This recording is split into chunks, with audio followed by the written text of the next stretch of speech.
Hi, cooperators. Thanks once more to take your time to watch this video. My apology for taking so long. I was just busy with other things and also gave myself some time to reflect on the question that was asked by one of us, a very respectable member of the cooperative. I'm responding to the questions that he posed. Of course, after I requested that more people should come up with questions, trying to avoid a situation where one question comes today, another one comes tomorrow, another one comes next week, and then you spend most of the time answering questions. So I thought that maybe many people would post questions, and then I would put them together, look at them, and look at the best way in which I can address all the questions individually. I take it that there are no more questions, and hence I've decided now to formulate the response, and hence this video. I must really thank Malik for asking the questions that he asked. It's important that people should ask questions, even if sometimes the question you think that it is a stupid question. It is not a stupid question. That question will actually assist other people who have not even probably thought of the question, or who thought about it, but they were just afraid to ask. In a structure like this, a cooperative structure like ours, what will make the structure survive and stay forever? It will be the leadership that is not afraid to answer questions, or that do not, a leadership that doesn't take questions personally. Questions are asked because there are answers to be given. And also, questions are raised to correct certain things that don't appear or that are not correct at that time, or to warn against certain things that might happen. So they serve a very important purpose in any business formation. So never be afraid to ask a question. And then maybe if you are afraid to ask it yourself, just tell someone to ask it on your behalf. That would suffice as well. So my leader, that I respect so much, raised questions that actually talk to the core of our business in the cooperative. And I'm glad that these questions come up, and I'm glad that they come up now. These questions, at some point, they could have been dealt with, but I think in many meetings where we had an opportunity to deal with these things, we missed the opportunity, because most of the time, you would find people, instead of focusing on the things that talk to the business of the cooperative, and then they would end up digressing and bringing up things that have got nothing to do with business. And I've observed this many times. But sometimes when you are sitting in a room with very intelligent people like members of the cooperative, and you just allow the discussion to take any direction, even sometimes the chairperson would always try and bring it back, but sometimes you just say, you know what, perhaps just allow the talks to flow. Maybe there are some other things that we can pick up that are interesting. But anyway, on numerous occasions, we missed the boat. But that's not a train smash. That's not a problem. Now that these questions have been raised, we're going to address. It is an opportunity to address them. I know that the leader that asks these questions he has not been consistent, which is not a bad thing at all. He has not been consistent in attending the meetings of the cooperative. I understand he's a very busy man. I appreciate that.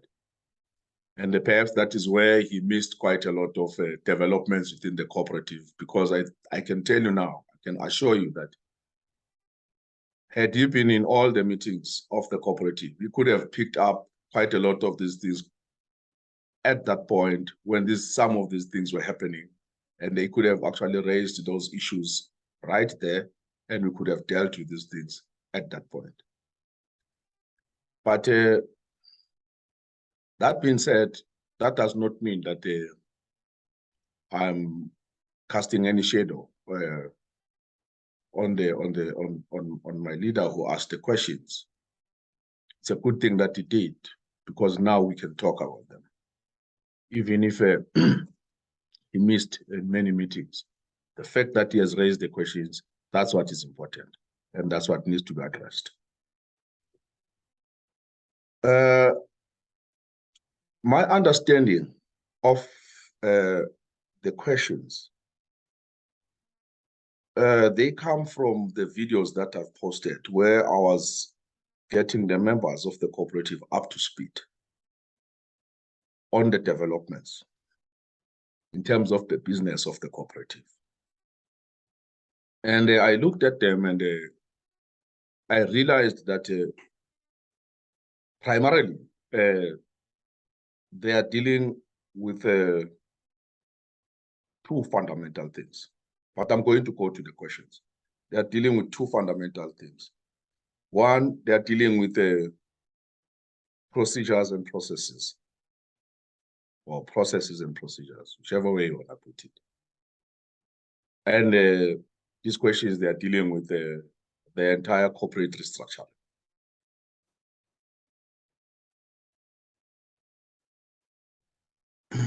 Of course, the broader term would be corporate governance, you know, and there are other things that I picked up that are technical. For instance, where he talks about inflation, he talks about assets. But maybe let me deal with questions as they came, as I understood them. But before I deal with the questions individually, let me first take you back to the formation of Promedical Primary Cooperative. Why was it formed? What was the idea behind the formation of Promedical Cooperative? And what shape was it going to take? What would be our vision? What would be our mission? What would be our strategy in the cooperative? I did many presentations before some of the people joined. I think we had about 3 or 4 presentations at the Zamoguhle Private Hospital, where I was explaining, because I was promoting the idea of the cooperative at that time. So I would call the colleagues, they would come and listen. And we were meeting at the boardroom, not a boardroom, in a lecture hall at Zamoguhle Private Hospital. And I made it clear to colleagues that we are not setting up a cooperative that is typical of any other cooperative. We are setting up a cooperative that is driven by entrepreneurial spirit, or by entrepreneurship. A cooperative of professionals that are entrepreneurial. People who would like to take advantage of the opportunities that exist. And I kept on repeating that to make sure that people understand that it's not a cooperative that behaves more like a stock fair, you know, where people lump in money in their account and they just hope that it will grow by generating some interest. or taking the money, giving it to Coronation Asset Managers, or giving it to Allen Gray, or you give it to Stanley Asset Managers. No. We were forming a cooperative of people who understand business. That was the bottom line. That's what I was selling. And the people bought into that.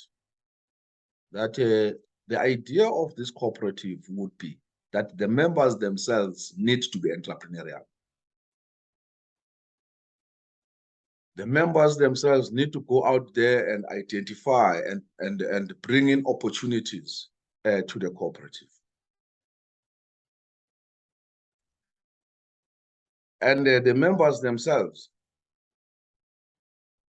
need to use their own resources to go and look for the opportunities. And they would be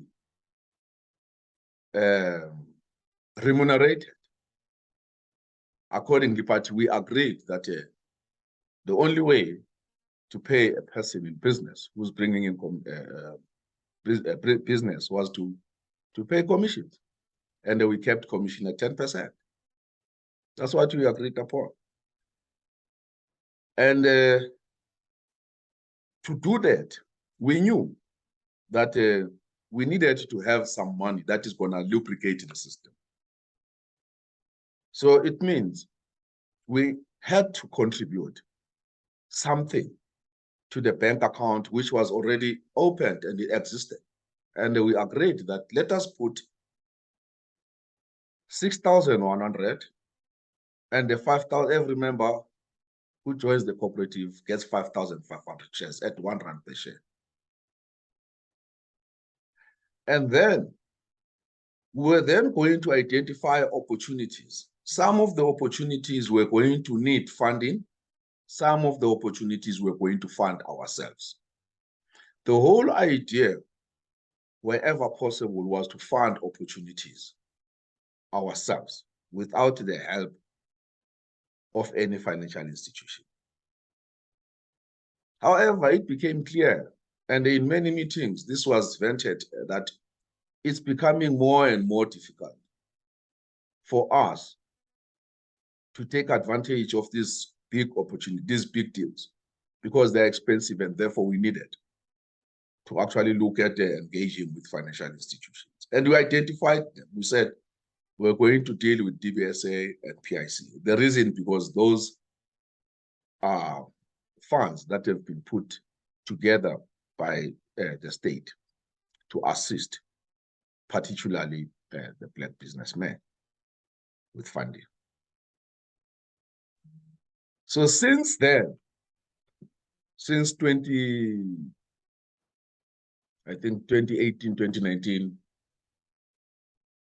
I personally have been busy running up and down, identifying these opportunities, bringing them home, negotiating them. Some of them, they fall by the wayside. Some of them, they come home. And in all that, it was not an easy task. You take out your time, and time is money. And I did this because I believe in this, in what I'm doing. So the whole idea of this cooperative was not to have a cooperative that is going to put money in the bank and the money stays there and hope that the money is going to grow. That was never the idea. Okay. Now, but again, if you were to ask me,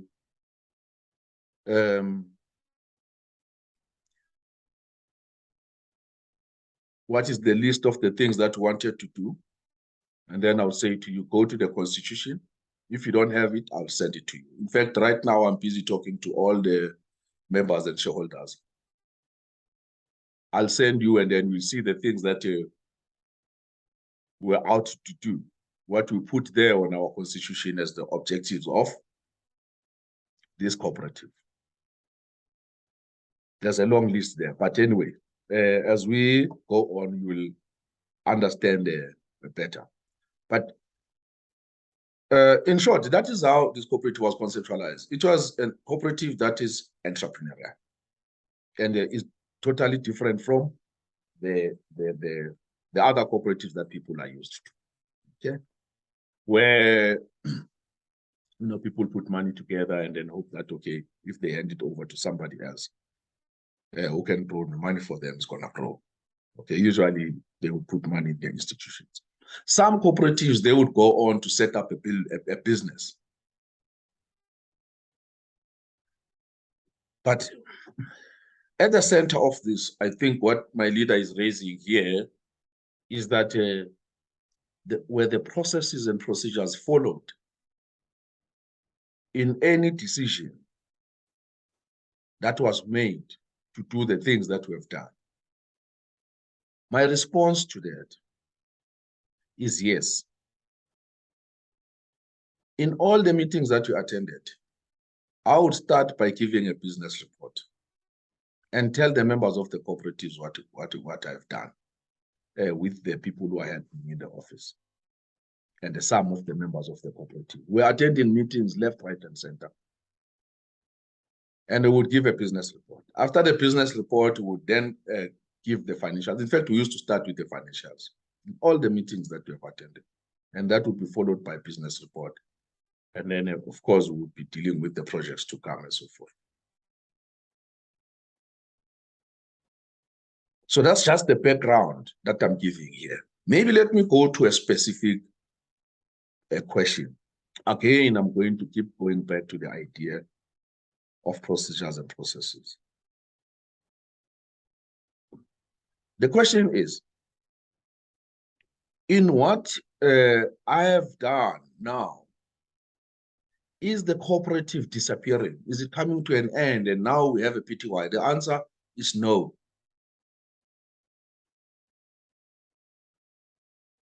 The cooperative is going nowhere. The only thing that is happening here, the cooperative is positioning itself to be able to better handle the corporate world by having a holding company and its subsidiaries. The cooperative could have taken a choice to stay as a cooperative and say, okay, we'll stay as a cooperative where there's a treasurer, there's a chairperson, secretary, and then we have a board. And then, and that's it. And then we're going to do businesses like we have envisaged that this is an entrepreneurial cooperative. So we're going to run with the loans. We're going to run with financial services. We're going to have emergency medical services. We're going to have an academy where we're going to train first aid, to train security, and then we train our workers who are going to work. We train directors, we train whoever needs to take a position or management position in the cooperative. And then we want to do import-export. Then we want to do this. As a cooperative, at some point, that would be messy. And therefore, you would need to have dedicated people running with those various units. But in a business world where you want to be organized, very organized and clean and transparent and accountable, what you do is you register these things as separate entities. And naturally, the only way to separate to register a lot of companies and manage them properly, the only logical thing is to form a holding company and manage them as subsidiaries. And those entities still belonging to the cooperative. Now, anybody who has missed this video, there's a video that I did called the Promedical, I think it's corporate restructuring or something, but there's a video that I did, and you can just go to YouTube and you type Promedical, and you will find those videos there. You just type Promedical, there are many videos there. Then they can assist anyone who would like to understand the idea. This idea was presented long ago And I would have expected that members of the cooperative went out there to look for this information, because the information is stored there, it's in the website, and there is also on YouTube. So now, the cooperative is going nowhere. That's a short answer to the question. It's still there.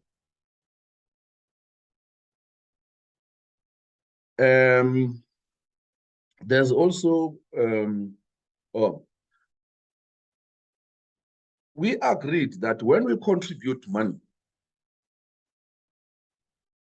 we're contributing a little bit because we're still identifying robust opportunities. That's why we didn't want to take a lot of money from people. We just wanted a little bit so that people don't get palpitations, you know. Because if you have contributed your 6,100, honestly, that cannot make you poor, even if you were to lose it. I'm not saying that anybody's going to lose his money. There's nothing we're going to do with anybody's money. I mean, 6,100 does not money that should go anywhere, disappear. It should be grown so that at least you have got something better tomorrow. Now, there's no way we could have tackled the opportunities that we wanted to tackle. One of the things that we looked at, if we remember, as a cooperative, we said we wanted to wrestle the healthcare industry from the wrong hands of a businessman. We said we wanted to own hospitals, wanted to own rehabilitation centers, wanted to own medical centers, day hospitals, wanted to control the money flow. We said so. And these things are there also in our constitution and in our objectives. Now the question is, how would you do these things if you do not have a proper structure? Of course, I'm going back to the issue of processes and procedures. We didn't develop them, guys. We didn't develop the procedures and processes. We tried from time to time to set up committees that did not fly. I'm not blaming anyone for this. But on numerous occasions, I called for people to call me to start having a meeting so that we set up a handover. I can show people these are the things that I've done so far. Take over and run with this. I wanted to focus on marketing and deal making because I'm a deal maker. I'm a person who goes around. I wake up in the morning and look for deals and I negotiate deals. That's what I do. That's what I do best. So we don't have processes and procedures. Maybe this is where my leader is making his point to say, then if we don't have, we must have processes and procedures. So it means we need to sit down as a cooperative and develop them so that in the near future or next time, I do not take business decisions without following certain laid out procedures and processes. But here's the thing. I've always, in all the Promedical cooperative meetings that we had, I've always presented a business report and nobody objected to anything that I was presenting. Not even one person who ever said, but Dr. Mkhulisi, here, I think you should wait. We need to have a broader meeting of the cooperative, properly constituted, and then, you know, this kind of a decision you can take. No one. I'll tell you why. It's because the decisions that I was taking were business decisions, were decisions that were advancing the cause of the cooperative. They were not decisions that they were advancing my cause. They were advancing the cause of the cooperative to say, cooperative needs to take an advantage of this opportunity. If we miss it, it is gone. Because in business, there's no opportunity that waits for anyone. Whilst you are still having your broader meeting and consultation and all those things, business does not work like that. Business goes. So I took an approach where I would negotiate and report. I didn't take an approach where I would first go to the consult with the cooperative and go and negotiate. for me, that would have actually costed this cooperative big time. We could have lost on almost on everything, because to set up a cooperative meeting takes time. We are many. We have got members in UK. We have got members in Canada. It's not easy. Even in most of our meetings, you would find that even the attendance is not very good, was not very good, very poor. I can tell you now. And it's getting worse. So this cooperative decided that, saying that we are this entrepreneurial cooperative, we need to find ways of making money.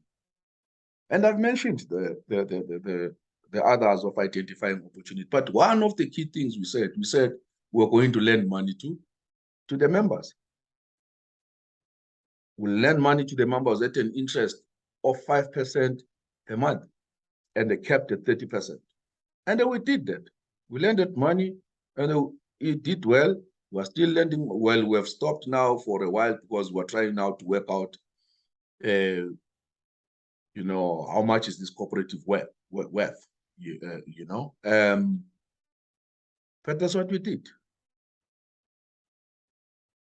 And we looked at other ways of making money. I personally made decisions, business decisions, that I always reported back to this cooperative, even from the early days when we were meeting at the hospital. I remember there was a meeting when I reported that I had to move the cooperative's money from a check account into the money markets account, because the interest rate at that time was about 5%. I remember FNP was giving us 5%. In fact, we negotiated with the manager. He said he's going to give us 5% because our account was looking good. And that was uploaded. That was uploaded by the cooperative. It was not questioned that why you did not first consult before you make such a decision. Then there was a point when cryptocurrency, Bitcoin, was doing very well. I reported that actually I grew the assets of a cooperative by about, I think it was about 40% or something, when Bitcoin was rallying, because I understood that asset as it was doing what it was doing.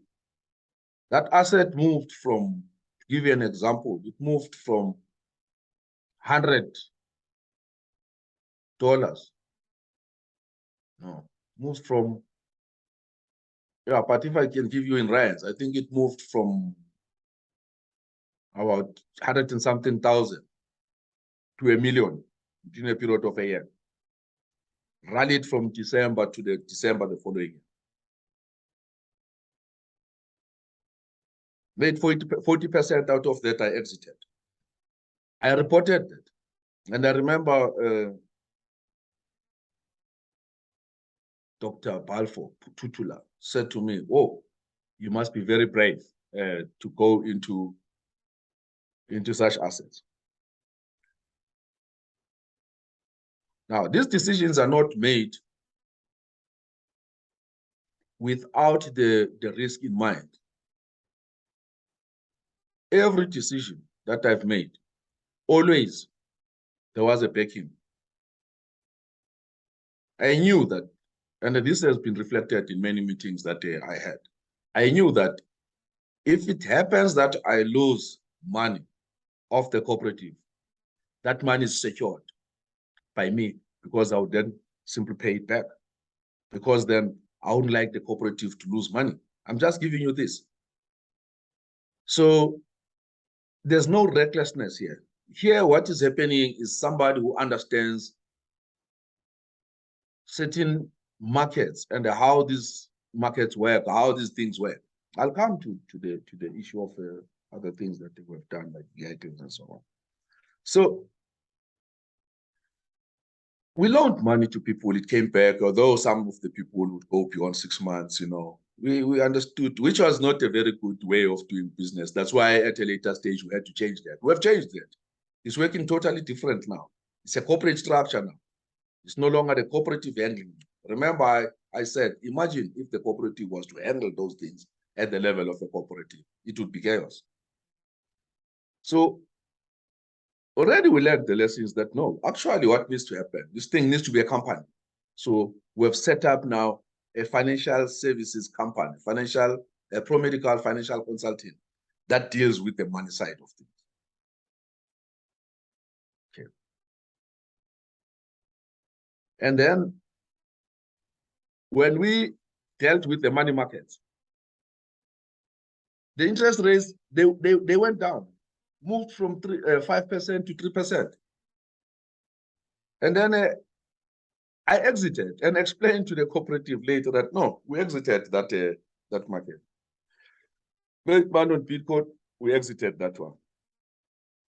Now, you don't put money in the bank. That's one thing. Then that's where maybe it will bring us to something else. Money loses buying power over time.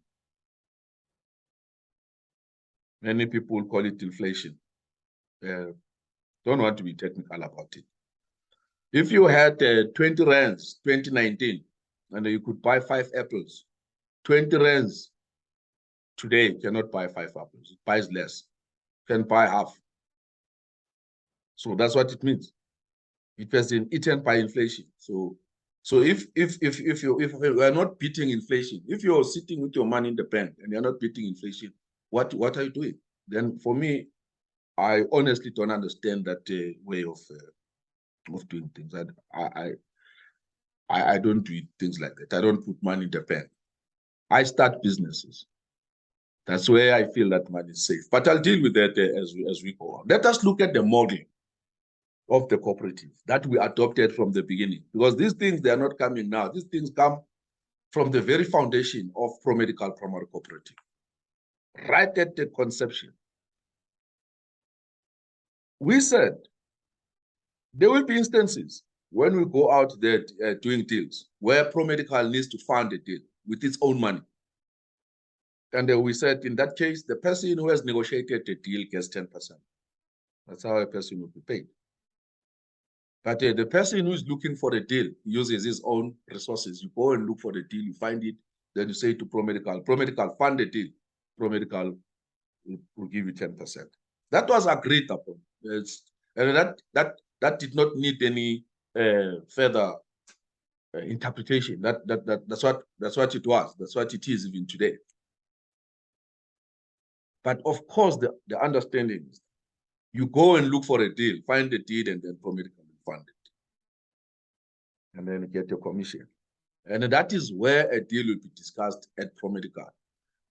But again, most of the time, and we've seen it, we've been doing it, would go there, run around Zanadu, all these places in Hartbees, we're running, Pretoria North, we're running. We're not coming back every day to report to the cooperative.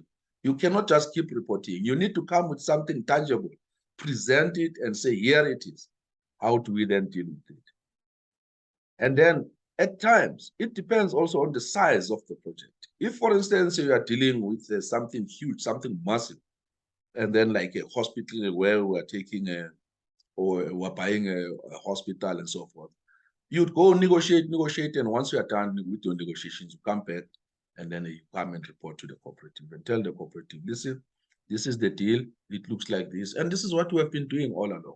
We're not reporting every day, but we go out, negotiate, and come back. Some of the deals, of course, they fell flat, but that's how we're doing things. That's how we do things. We go out, look for business. And in a cooperative, we also have a situation where the member decides to fund a business. But because he has used the name of the cooperative, if he does a business, that's what we agreed upon, we discussed these things. If you have decided to do the business under or using the name of the cooperative, and then you will then be decent to give the cooperative at 10%. If you are using the name and the bank account of the cooperative to access or to take advantage of that business or to conclude that business, and if you get assistance from Promedical Primary Cooperative using its letterhead and the power that it has, in terms of the number and the quality of people that it has. And then you give Promedical 10%, and because it's your deal, you identified it, you financed it, and then you walk away with your 90%. And that was the entrepreneurial spirit that was breathed into this corporate from the beginning. Then we also have situations where both the member and the cooperative contribute and say, here's an opportunity. The cooperative puts so much money because that money is available and the opportunity has been identified. And the member says, I'm also prepared to risk my money. Then in that case, the percentage split goes according to who put what. And as such deals just sit around the table and then they are negotiated and then that's it.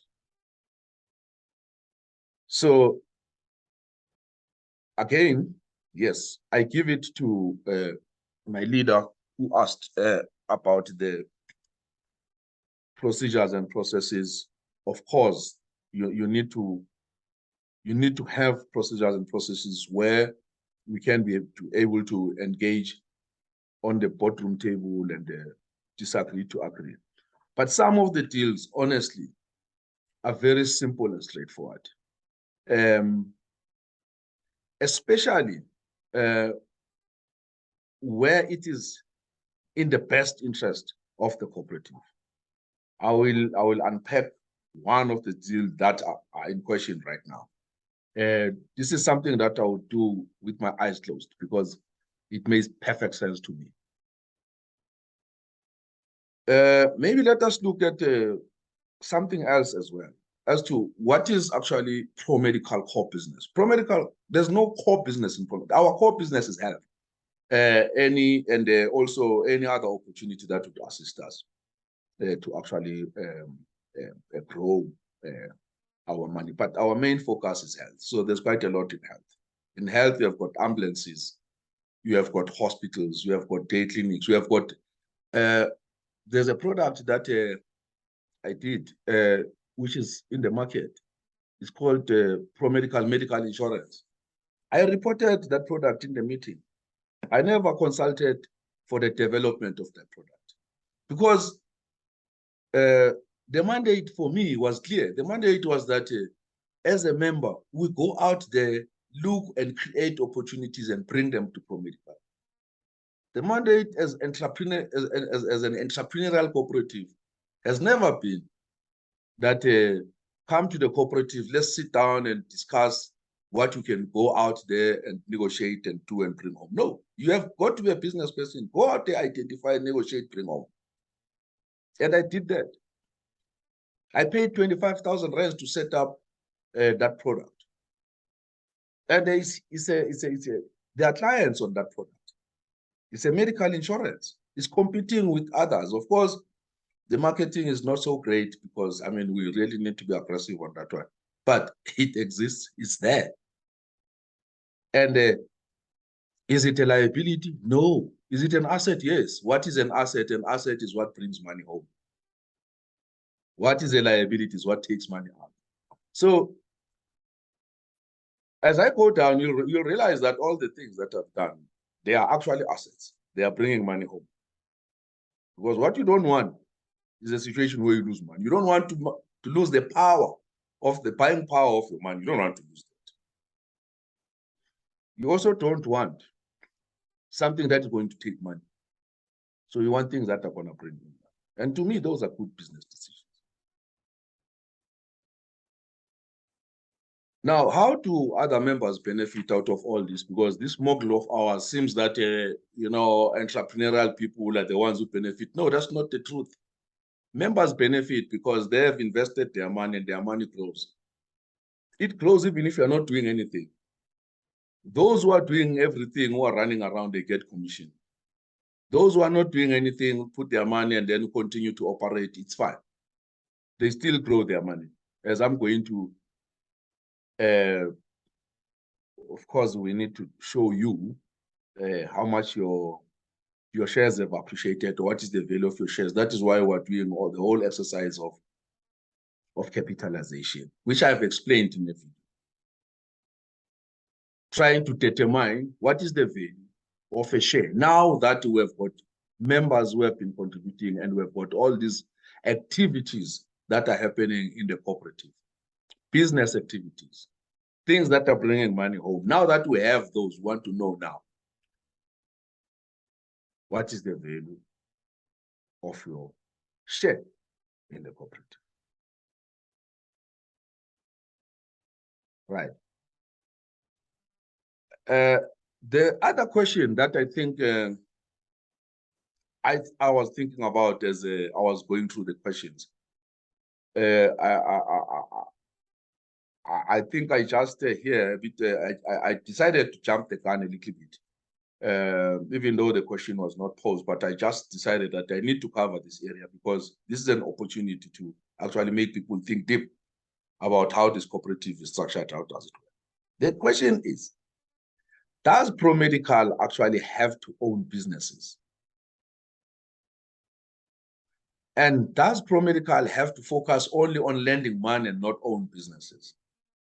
Or does Promedical have to do both? Now, in my view, Promedical has to do both. But Promedical must adapt and take a proper shape. Promedical as a cooperative doesn't have to change. It stays as Promedical. It stays as a pool of entrepreneurs and as a pool of investors, people who believe in themselves, who can put down the monies that they have. And then part, in executing businesses, Promedical needs a holding company and subsidiaries. Hence, I proposed that corporate structure and hence the restructure. But if Promedical members feel, no, Promedical should not do business. Promedical should just lend money to those who want to do business. And then they will have to say so. If they want to limit Promedical only on the hospital business and nothing else, they must say so. But I don't think Promedical should limit itself like that. There's a lot of talent in this organization that has not been tapped. So we can go on as long as we know how to structure properly. We'll have peace, and we train our people to know how to manage these entities.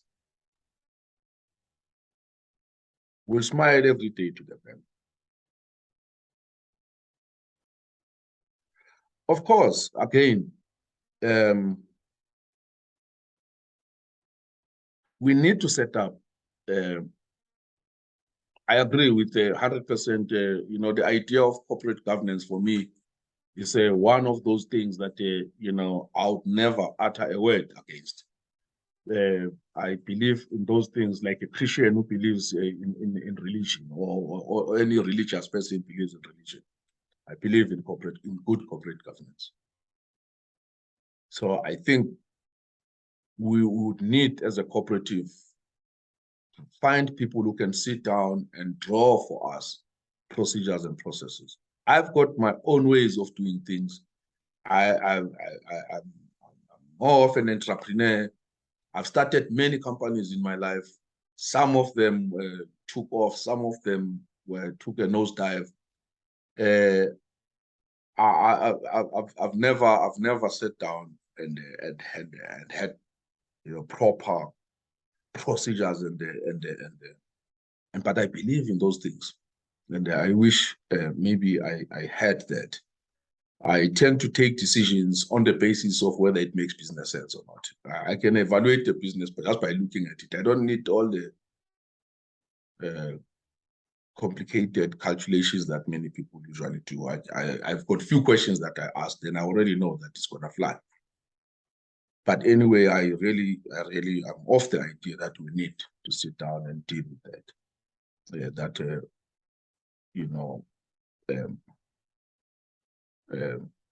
Those processes and procedures, they are very important. I think that's the crux of the matter here. It is not whether the question, whether the action was there a reason? There were compelling reasons, yes. And I don't think anybody's questioning the reason. I think what is being questioned is actually the consultation part, and which I really give it to anyone who's questioned that, but I've already given a background why. And I've mentioned that one, we don't have such processes and procedures. Number two, it has been happening that way since we have been engaged in this business. I have been presenting business report, and there's nobody who objected to the way we're doing business, unless maybe I'm missing the boat here, or maybe I'm missing the argument. But I appreciate the fact that, you know, we need to have proper procedures and processes. Were the reasons reasonable? Yes, reasons were reasonable. Were they wrong? I don't think so. Everything I did in the interest of the cooperative. By the way, the idea that we bought ambulances, and then I'm touching on it now, that the ambulances, we bought them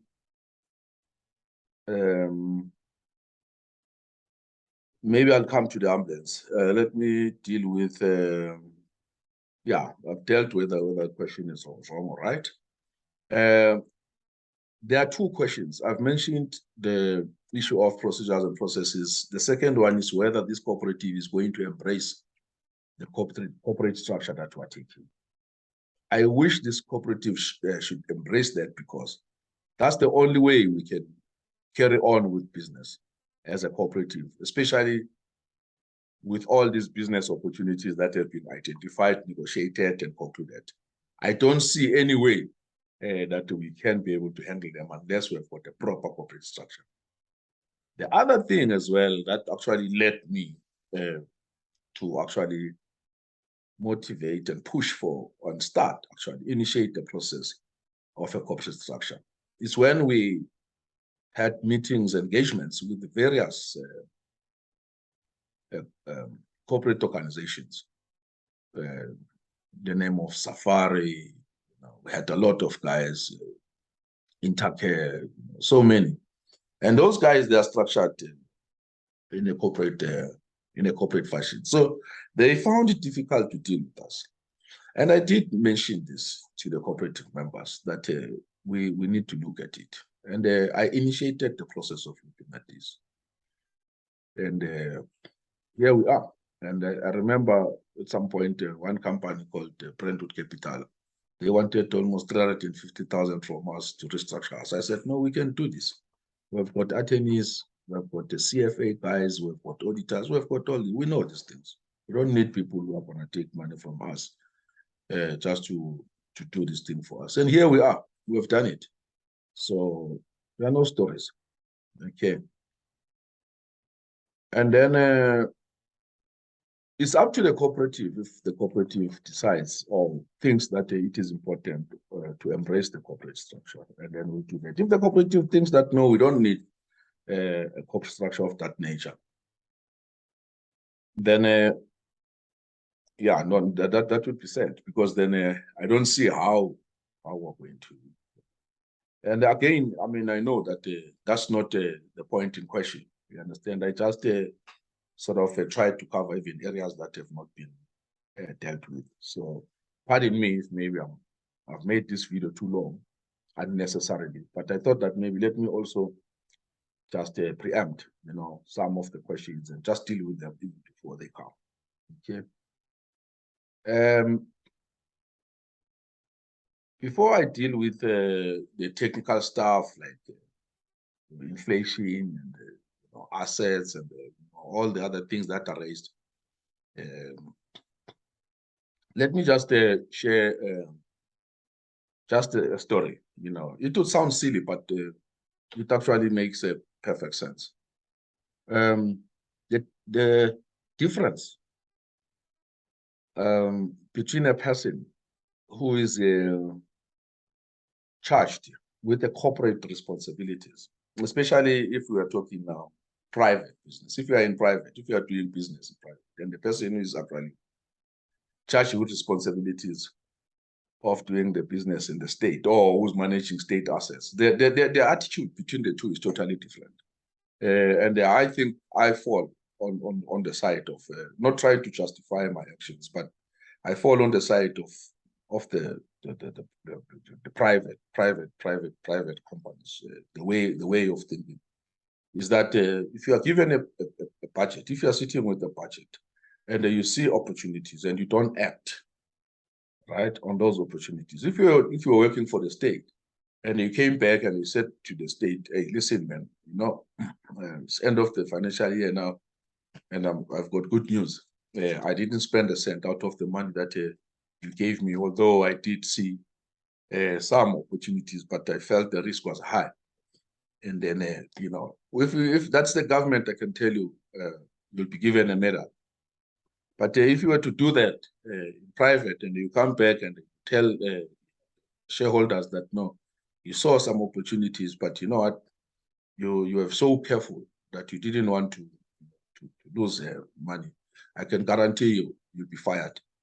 Because then the shareholders wouldn't have made a dime out of that nonsense. So, but if you come back and you say, listen, guys, the risk was high, I looked at it, understood it, analyzed it, and put in mitigating plans to deal with the risk as high as it is. And here's the performance. It's not very good, but I mean, I'm satisfied that the risk is managed very well. I can tell you you'll get promoted. So it's just those ways of thinking about things. You understand? I always say in my businesses, I run a lot of businesses. I always say if my manager tells me that say a particular employee, is not giving us a good value for money, and there this and this and this issue. I mean, I always ask, what did you do about it? Why are you telling me? And then if he says, no, I just want you to know, then I'll tell him, next time you come here, I'll fire you. Because you should have actually decided there, what I'm going to do with this employee is not giving us value for money. It's either you get rid or you find a way of rehabilitating this person, but don't come and tell me things that I'm not interested in. You do your work, and that's it. So some people look at assets differently. I see assets differently. If you ask an accounting professor, or, very smart guys, they will tell you, assets are liabilities and owner's equity. I don't define assets like that. To me, assets are those things that are bringing in money to me, and the liabilities, they take money from me. It's as easy as that. I don't complicate things. I've learned over time, been taught by the best, that's the best way of looking at it. I look at wealth totally differently. Other people look at wealth in a certain way. I look at wealth in my way. To make it easy for myself, if I want to know how wealthy I am, I just look at the number of years or days or months that I can live. If I were to stop working today, I were to stop working and I don't change my lifestyle, and I continue living and I stop working, and then without changing my lifestyle, that tells me how wealthy I am. So if I can last for 3 months, it means that's my wealth. My wealth is 3 months. If I can last for a year, so it means my wealth is 1 year. So I think like that because it helps me, to work harder and put so much so that at least I know that if I were to stop working, then how many years can I survive without changing my lifestyle? But other people will tell you about a lot of fancy definitions, which is okay. But for me, it doesn't work. Okay. The story of a bishop and a pastor is very interesting because when I was in the diamond industry, right, there's a bishop who sent a pastor to Lesotho. I knew this bishop, and then he sent the pastor to pray for a certain woman who was dying, and I think this woman had cancer in Lesotho. And then the pastor went there to pray. And then when he arrived there, he prayed, and then this old woman stood up and said, "Oh, thank you very much. I'm feeling much better. I'm almost healed now after the prayer." And then she then went to another corner in the same room. It was a roundabout. Went to the corner there and brought a canned fruit full of diamonds and gave it to this pastor. And then this pastor pushed it back and said, "No, we don't charge for the prayer. It's just free." And this woman says, "No, but I was in pains and I was not sleeping, and now that you have prayed for me, actually I feel like I can actually go to sleep now. The pains are gone." And this pastor pushed it back, and it was like push and pull, push and pull. Then until this old woman gave up and took this canned fruit full of diamonds and put it back in the corner there. So the pastor went back to the bishop in Gauteng. And the pastor then related the story to the bishop. This is what happened. I prayed, and then ended up, diamonds, and this woman was pushing. I was pushing, and then the pastor says, he was tired of listening to this thing. Then he asked the question, "Okay, did you take the diamonds? Where are the diamonds?" Then the pastor said, "No, I left the diamonds in Lesotho. They are in Lesotho with this old woman." Oh, the bishop was very, very angry. The bishop said, "No. You should have taken the diamonds." Then the pastor said, "But Bishop, Father, you always teach us that we don't charge for prayer." Then the bishop says, "No. You see, we have been praying for many, many years. And we have been praying that God should bless us. And now the blessings came, and you did not see the blessings because those diamonds were the blessings from God. Because this woman now, you prayed and she's better, and then she's giving diamonds. So basically, God is actually blessing us." And the bishop was very angry. And he said, "Please, you go back today. You go back today. You don't even sleep tonight. Go back to the studio. Take my car. Those diamonds must come back here. You need those diamonds." And then this pastor went to Lesotho. And unfortunately, he found this old woman dead. And then there was a lot of people crying there. So there was no way you can be asking about diamonds. Now, the moral of the story is that it's important to identify opportunities and take an advantage of the opportunity, because we all pray for these opportunities to come. When you see them, you have got to seize them as fast as you can. Now, if you get an opportunity like the ambulances, and you are told that, these ambulances, they are going tomorrow, and there are 3 of them.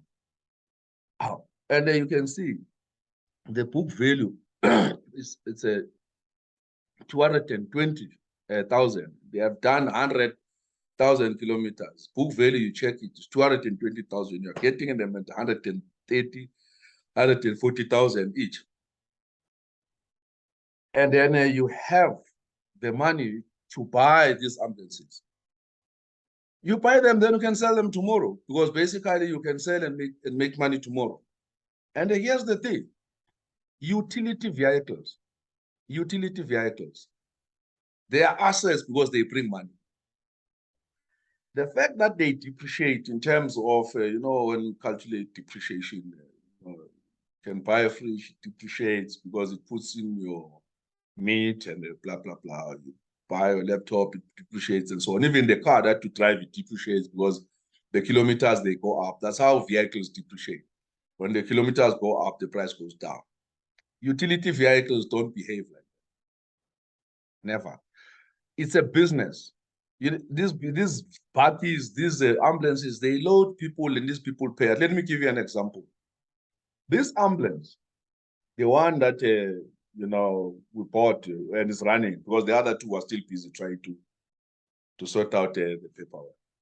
Already it has made about 100,000 rands just in cash that came from road accident fund. There's still some more money that is still sitting with road accident fund that is still being checked and cleared is going to come over. So the argument of inflation not being bit by an ambulance because of dissociation, I don't understand that one. No, I don't understand that. When you set up a business, because this is not just a question of buying 3 ambulances. Here we set up a business. It's a subsidiary. It's a subsidiary of Promedical. 66% of this company is owned by Promedical. So it means Promedical members. If we grow this fleet, it means Promedical members. This company, 66% of it is owned by Promedical. Because Dr. Siwele also put in his own money and then to purchase 1. So we bought 3. So Promedical has got something that brings in money. Promedical has got an asset. You see.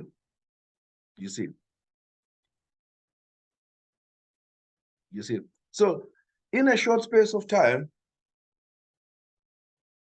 running questions up and down. In fact, of course, there are challenges of, expenses and all those things, but it has already made 80,000. So basically, I mean, just 1 ambulance, and there's a lot of money sitting there that is still going to come because we have sent claims to RAF.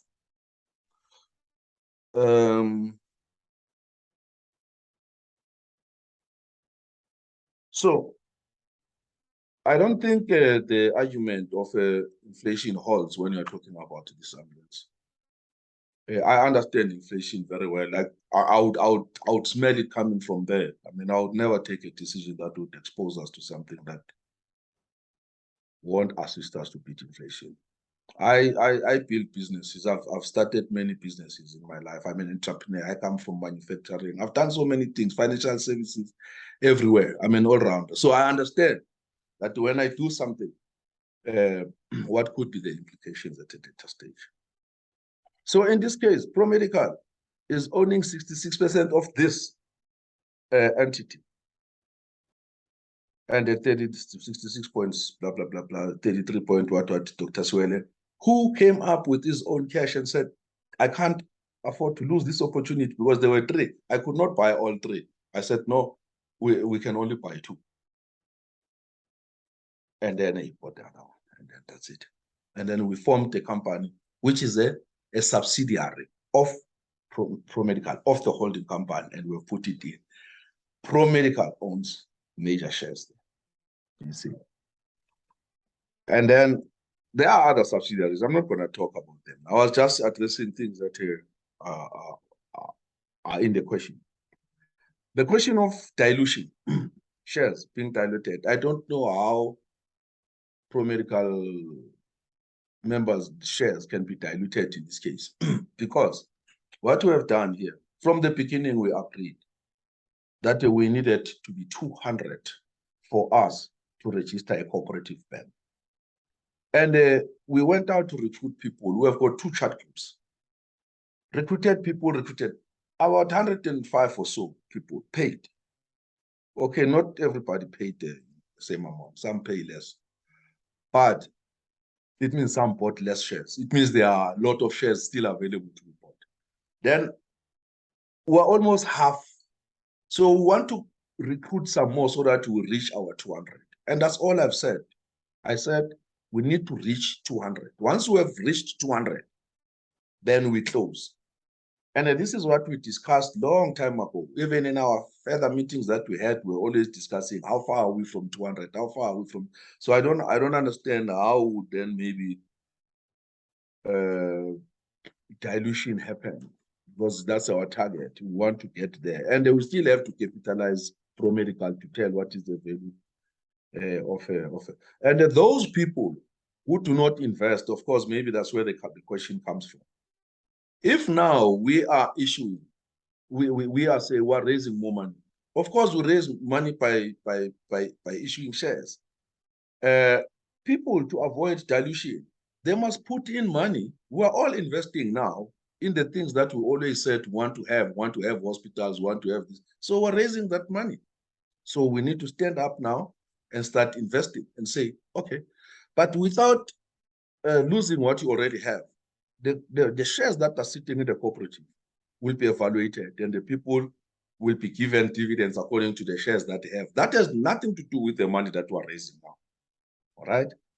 But those people who decide that no, they want to take the money that they have invested plus the dividends when we declare dividends, and they want to add it to Unam Capital, where they are investing to the other assets that we have established, then it's also fine. But what I'm saying is that I'm driving a process where the shares of the members as they are in Promedical, they need to be evaluated, and the people need to be told, this is so much your share is worth. And therefore, when we declare these dividends, we need to say, this is what you get according to the number of shares that you have. Then it's up to a person to decide if he's going to say, oh, okay, let me take this money back and invest it and put some more money, because we're calling for more money. That's all we're calling for. Because at the beginning, we just put in a little bit because we don't want people to have palpitations and to put a lot of money and then start thinking that, hey, you know what, I wonder what's going to happen with the money. We knew that we needed to have robust business opportunities that we can actually invest in, where people can see that, oh boy, the growth is going to be enormous. That's the whole idea. And I've explained that now we have got an asset management company. These are the people who are assisting us. We have got asset management company. We have got auditors. We have got CFAs in this organization.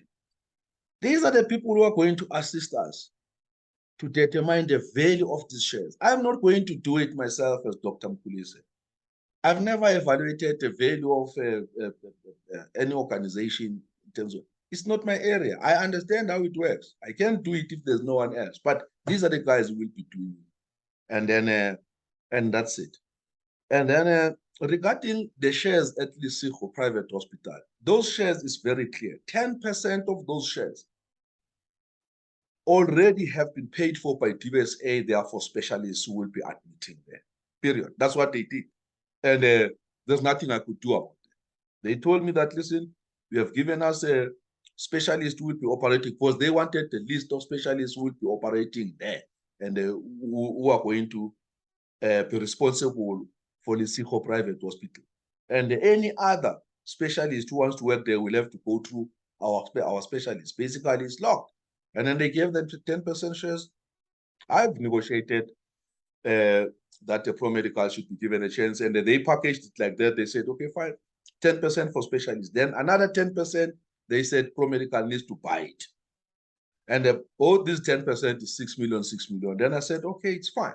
We'll buy it as Promedical, as an investment where we invest in a hospital, because that's our game. We invest in that. So, yes, they want money for that. They are not going to give us shares in return for the patients that we are going to admit. No, they don't want them. But the good thing is this. Now we have a hospital where we can admit our patients, because that's our struggle. Most of us were struggling with theater time. Now we have theater time. We have theater now, theaters that we can control, because now we end up operating patients at Philadelphia, driving 1.5 hours to go and operate patients in a government hospital there, because these hospitals are giving us headache. But at least we have got something. And we hope that from here we'll grow strength to strength, and then picking up other projects. There are other projects that are coming up, but that's not the purpose of this video. So I think I've covered ground in terms of responding to these questions. If I didn't answer everything, let me see. Yeah. Then please pardon me. Yeah, but I really focus on more information. Yeah, I think I've tried my best, but I know it can always create more questions than answers. But it's fine for me. That's all I've done, guys. And then maybe let me close by saying, and this is actually very important that I must say this. We need actually to even start thinking deep and ask ourselves, how do we want to engage in businesses moving forward?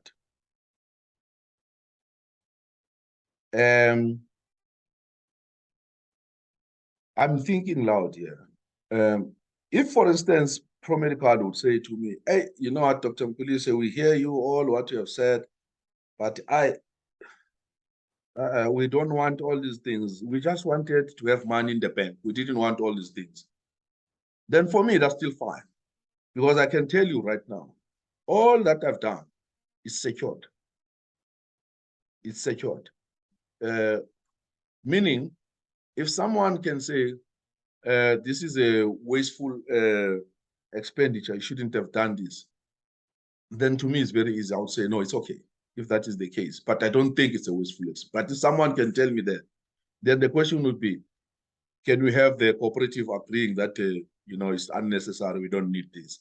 And then if that is the case, and then I would simply replace the money of the cooperative on that area where the cooperative is not here. So we need to sort of think about it as to, in the near future, how do we want to make sure that someone is not scared of doing good things that we will assist the cooperative to grow, or things that are benefiting the cooperative? That person be scared that maybe may be questioned to say, you know, later. So that I think that will be a question of making a decision to say, do we want to start to have these processes and procedures? It means everybody need to follow this way of doing things. Even before you can identify an opportunity, but before it's approved, to come back, you present, you convince the cooperative that there's a need, then you go to the next step for the approval of the proposal is approved, then the money released and all those things, you know, all those steps, you understand? We'll have to decide about that. Or we can look at something else as well, to say, if you want to go and you don't want to go through all those processes, you can go in, but at your own risk. And when you come back and present it to the cooperative, this is accepted, and therefore you get reimbursed. But if it's rejected, and then it's in your pocket. I'm thinking loud. I'm not saying anything, you know. Because what you don't want a situation where, you know, here's a clear cut, you know, a deal, you know, and someone is afraid to actually take the deal because he thinks that, what if it gets, but this thing you can see is a business deal, it's clear. I mean, it's something that, and really we're not talking millions here, just, you know, talking small amounts, maybe in the region of about 200, 300,000. But again, I'm just talking loud this time. It's just food for thought. Think about it, if maybe it's something that can be looked at. But personally, I think anything that would be helpful to the cooperative in terms of arriving at decision making, I would accept it. I don't think I would have issues with anything. I'm sorry, this video has become too long unnecessarily. So very, very sorry, but I had to do it so that at least I avoid a situation where there are a lot of questions. I don't know if maybe I have actually even brought up a lot of questions by my talks, but by my talk. Okay, all right. So I think I've covered ground. No, and then Thanks, guys, and I really thank my leader for asking this question. It gave me, it made me think a lot about Promedical, you know, to say, you know, we need to look at things even deeper and see, you know, how can we assist in terms of clarifying. I know there's always a difference. People differ, especially intelligent people like we have in the cooperative. You know, I'm not intelligent that much, but I know that people have got their own opinions, which I respect a lot. So we can discuss that if maybe there's still a need. And then, yeah, okay. For me, it's okay. Thanks a lot. Thanks for watching.